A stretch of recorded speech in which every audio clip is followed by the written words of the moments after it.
Today I'm making Elijah's Comfort Soap. So this one has been in the range for a long time. I do make it maybe a couple of times a year, but I've just made 2 large batches because I'm starting up my wholesale again, so I need to have plenty in stock. So this is the soap, that's what it looks like. So this one is based off of Matt's great-great-grandfather, whose name was Elijah Comfort. And when Matt started making pottery, he used a red clay. So this is basically the basis of this soap and where the idea came from. And the name Elijah Comfort is such a lovely name that I thought I need to incorporate that somehow into the name of this soap. So I called it Elijah's Comfort. And so you can see how I make it now. So stay tuned and we'll get to pouring it in the mug.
Okay, ready to cut it.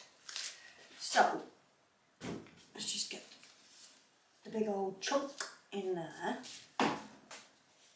And sorry if the camera's a bit on a funny angle, I don't know what is going on, it keeps moving in its holder. I need to tighten up a little screw on it, I think.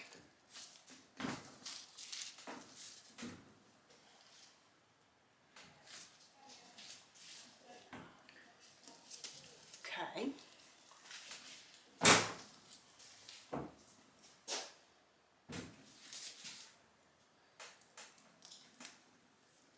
Always getting asked on Instagram, oh balls,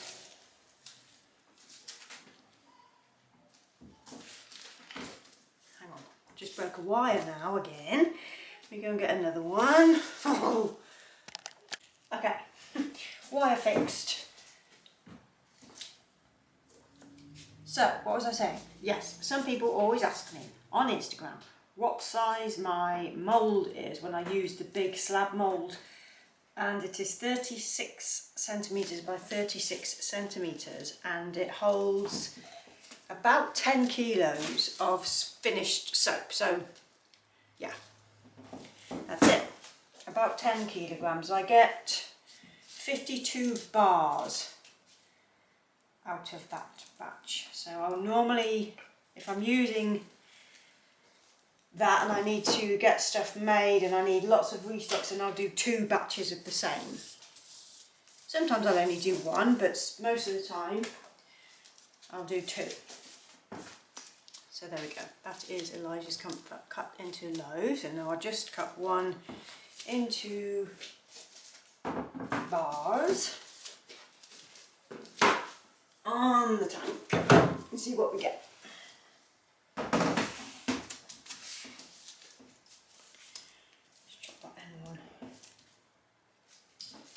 See if we get some nice swirls inside, so you can see.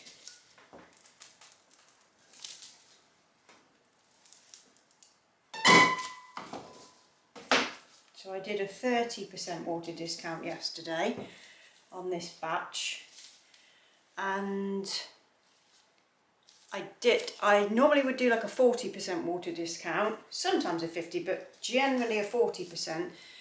But I changed to a 30%, so that means just taking 30% of the water out of the recipe, just so I could get my swirls right on the top. Because if I do it too high a discount, then if I'm using titanium dioxide, then everything really thickens too fast. In the white portion, it just does for some reason.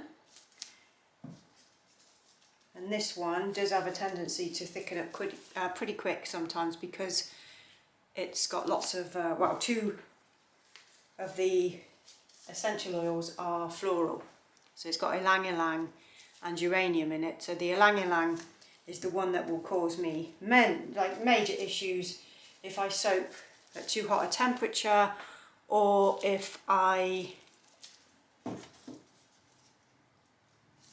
don't know what I was going to say. Yeah, too high a temperature is where I'll get the issues, and the white as well, sorry. Brain in gear. Okay, so there's the top. Also, if you're using roses or any botanicals in soap that's got a white base, drop them into the darker colour. So inside you might be able to make out the roses in there. I put quite a few in, but I only drop them into the coloured portion so that we don't get that horrible brown botanical look that nobody likes. I always see that, everyone's always like, oh, mine always go brown. And it's like, because you're putting them in the white portion, just put them into the darker portion, and maybe a sprinkle on the top. But yeah, that's why. So in here, you'll just make out these little sort of darker blobs, if you can see that. I don't know if you can, because the screen's quite small. Yeah, that's what to do. And in this one you might see a few more darker areas, and that's my rose petals in there. This is like a reef red Australian clay, which actually is very, very difficult to get hold of right now. So it stays dark anyway. It's got that nice sort of, oh God, I'm just not with it today. It's got that nice dark look about it, so you wouldn't see any of the botanical in it going brown anyway, because it's got a sort of a ruddiness to it anyway. So I'm just going to cut into one more. It's been a while since I've done a video. The reason is because we've got a new puppy. If you're following my Instagram, which many of you are, you'll have seen why I've been a bit out of the picture with YouTube. I just haven't had time to set myself up really, or had the confidence to do it while I've got the pup. She's actually here today. She's sleeping. So I'm okay cutting soap, but I'm not okay making soap if she's here, obviously. And I don't make soap with Bridie either, obviously. I don't want her in the room when I make. But a puppy, it's the last thing you want is a puppy around your ankles while you're handling the lye. So these came out nice. Some of them will have like a deeper swirl. It just depends where that red drops in, as you saw when I was making the soap. But I love on the top more than anything. The peaks are just gorgeous, and I like all the swirling. So I'm bringing back lots of old customer favourites from when I really got into making soap years ago. So I've been making soap since 2006. That's when I set the business up, and I started out just experimenting a little bit, and then I decided I wanted to do all essential oil soaps and natural colours. I did use some oxides, all of which are not natural, some of which are not natural, some are.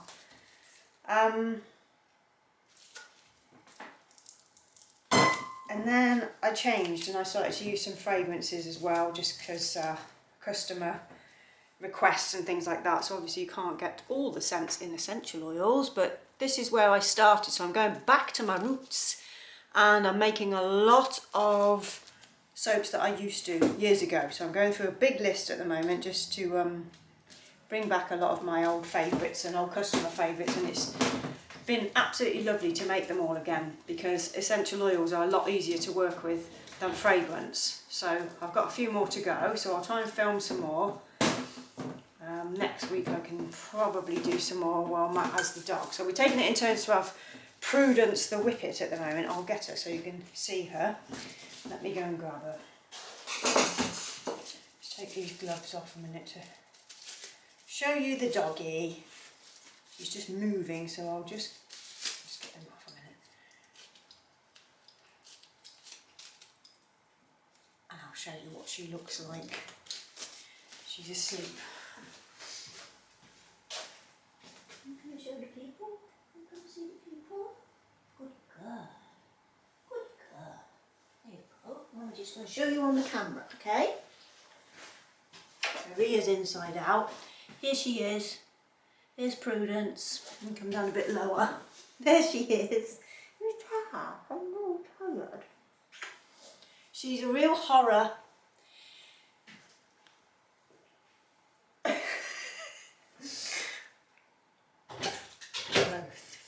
Okay, somebody at the door now. So this is Prudence. There she is. Little whippet puppy. She's only 4 months old. I know, go back on your bed. 4 months old. And let me just get her away pants.